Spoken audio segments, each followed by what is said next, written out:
Ayun, isang magandang araw po sa inyong lahat. Saturday po ngayon, ika-22 sa buwan ng Nobyembre 2025. Oras po natin ay alas 9:02 ng magandang umaga. Itinerary po natin ngayong araw, dito po tayo sa lalawigan ng Cavite. Partikular dito po tayo sa lungsod ng Tagaytay. Ayan, no? Amadeo, kakanan tayo. Update po natin itong Tagaytay Bypass Road o itong mas kilala sa tawag na Tagaytay Alfonso Bypass Road. Pasensya na po sa mga request, ayun lang natin napuntahan. Bagaman medyo hindi kagandahan ng panahon, susubukan po nating i-update kayo kung ano na ang latest dito. Ano ba, pwede bang kumanan? Pwede siguro. Oo, pwede yan. Kakanan po tayo dito sa TCI Road. Practically ay durugtong na po ito sa Tagaytay Alfonso Bypass Road. Bago po tayo magpatuloy, sa mga mahilig po dyan sa ganitong klase ng content, inaanyayahan ko po kayo mag-subscribe at paki-hit po ang bell button, yung pong all, para ma-notify po lagi kayo kapag may upload po tayong bago. At binabati po natin itong mga sumusunod na nag-request. Marami po sila. Ayan. Isa-isahin ko pong ilagay sa screen. Hindi ko matandaan lahat. Pasensya na po. Ito na po yung inyong request. Dito nga po sa Tagaytay Alfonso Bypass Road. Yun. Shoutout po sa inyong lahat. Kay Sir Dennis, yung pinakahuling nag-comment sa atin kahapon. Yun, shoutout Sir Dennis, pasensya na po, ngayon lang tayo nakapasyal. Mangyari, naka-schedule na pong matagal na yung biyahe natin ng Santa Maria, Laguna. Kaya itinuloy na po natin sa Pililya, yung sa windmill. Sa mga hindi pa po nakapanood, lalagay ko po sa end screen yung ating biyahe dyan. At saka sa iCard, opo, yan. Susubukan po nating buuin yung video kung tayo ay makakatagos na, no? Kasi sabi na ni Sir Power ay yung last time na nag-comment siya, sinisemento na raw yung kalahati. So alamin po natin kung possible na yung natitirang hindi pa na nagagawa last time na biyahe natin dito, dyan po sa from Patutong Malaki North, patawid po ng Ginhawa North, no? Tingnan natin.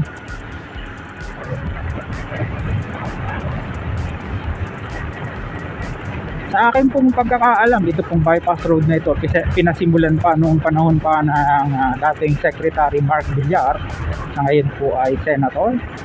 May haba po itong mahigit 8 kilometro, no? Mahaba-haba rin po. At babaybayin nga po nito yung mga barangay dito sa Tagaytay. Nag-uumpisa po dyan sa Barangay Maitim.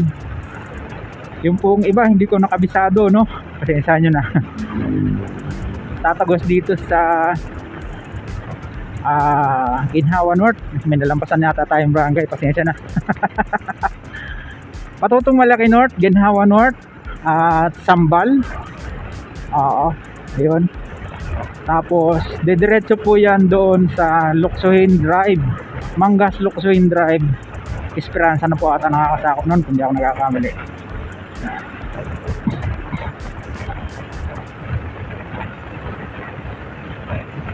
Ito, best alternate route po sana ngayong holiday season, ano?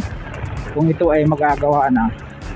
Yung mga uuwi ng west part ng Cavite sa Batangas, napakaganda po ditong dumaan. Bagaman medyo marami na pong nakakaalam, pero compare po dyan sa Tagaytay Nasugbu Road, abe di hamak po na mas maganda ritong dumaan, ano? Crisanto M. de los Reyes na po yung panulukan na yan. Pagka kayo kumaliwa, papunta po ng Amadeo, so Tagaytay, then ito papunta ng Amadeo. Pansin nyo dito sa panulukan na ito, ang dami ng nadagdag na mga establishments, no? Pero itong tindahan ng Badya na ito, Bajaj, dati na yan bago pa nagumpisa itong kalsada na to. Yung Tagaytay Police Station, bago lang din yan, yan, no? Diba?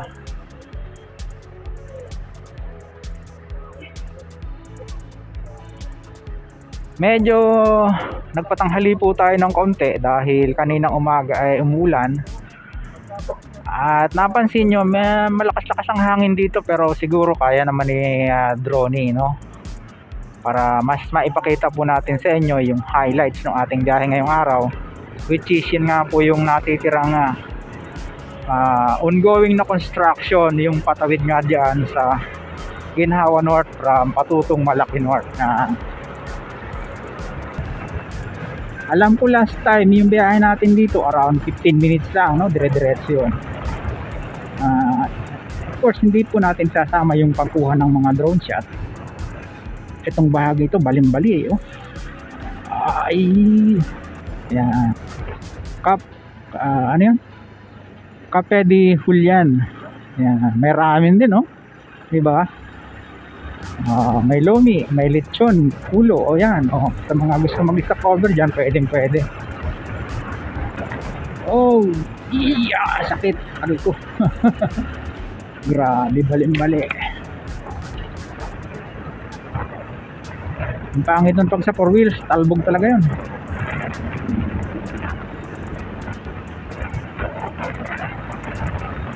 Medyo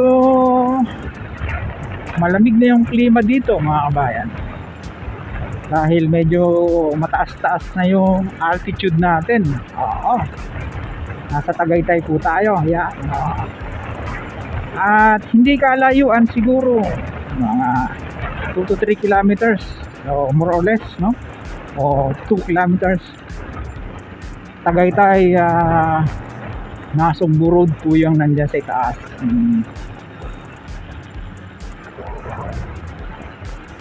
Upland concrete ready mix. Yan.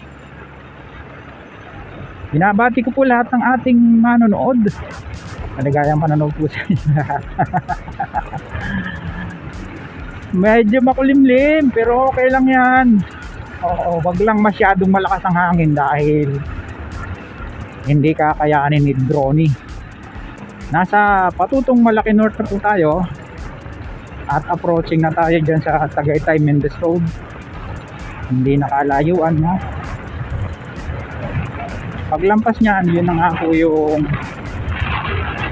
i-update natin sa inyo, no? Kung yan bagay nadadaanan na o hindi pa.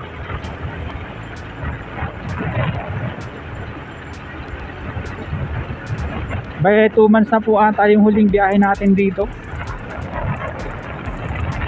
Then kung mayroon pa tayong maganda-gandang pagkakataon, tutuloyin po natin yung, kasi dyan lang yung sa itaas, yung Tagaytay flyover. Oo, yung controversial na Tagaytay flyover. Hindi ko lang alam na bakit ginagawa nila ng kwento. Hindi na lang masihan kasi mayroon na. Ganun talaga siguro yung mga tao. Yan, oh. Wala nang signages dito na kakaliwa tapos kakanan doon sa Ginhawa Road, Ginhawa North, Ginhawa Road nga. Sorry. Siguro pwede na. Sana pwede na.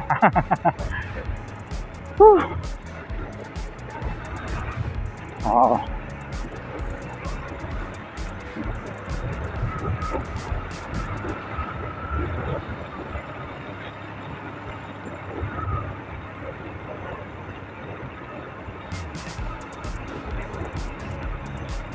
Desisit, magkakaalam-alam tayo ngayon. Oy, oo nga. Ang tanong, nakakadaan na ba?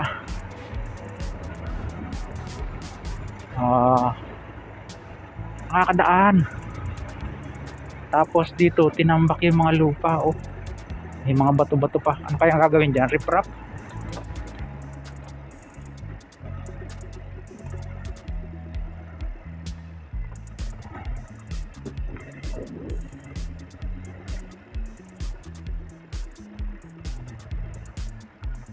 Hindi pa pwede. Sarado pa.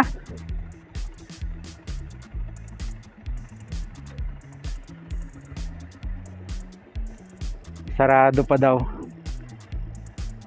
Hanggang saan lang sir yung semento? Hanggang dyan lang? Bawal pa? Oo, delikado nga naman. Salamat ha. Kunin natin siya ng aerial shot. Gawa na raw pero bawal pang daanan. Ayan, sige. Ito na yung ating aerial shot coming up.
Ayun, napanood din naman yung ating aerial shot. Ano po, sementado na nga siya hanggang sa kabila, kaya lang mayroon pa nga mga ginagawa sa gilid. Sinabihan tayo ng isang empleyado na hindi pa pwede, pero nakita natin mayroong mga dumadaan, kaya lang hindi na natin pipilitin, no? At sinabihan na nga tayo na hindi pwede. Diba? Saka na po natin siya itutuloy. Babalikan po natin sa December, kasi sabi nung kausap natin na pagtanungan natin dito, possible ay ibukas na po ito sa publiko ngayong December, kaya tama-tama po sa mga magsisiwi ngayong holiday season, ano, ay dito na kayo magsidaan pagdating ng December. At huwag po kayong mag-alala, babalikan po natin yan bago mag holiday break, no? Ayun, pansamantala hanggang dito na lang po muna itong ating update nga dito sa Tagaytay Alfonso Bypass Road. Malapit nang matapos, konting-konting, tapos na pala yung kabila. So yung kabila na lang, kasi medyo maluwang yan. Mapansin nyo to, bali 2 lanes yung ano, tapos parang meron siyang emergency bay o sidewalk, no? Ayan, something like that. Sa mga ilan po nakapagawi sa ating munting channel, sana huwag niyong kalimutang mag-like at mag-subscribe, pakipindot po ang notification bell para lagi po kayong update anytime na mag-upload po tayo ng video. Ito pong muli si Kabayong Alex, lagi nagpapaalala, mag-ingat po tayo, lagi tayong manalangin at magpasalamat sa Diyos. See you po on my next vlog, God willing. Hasta la bye.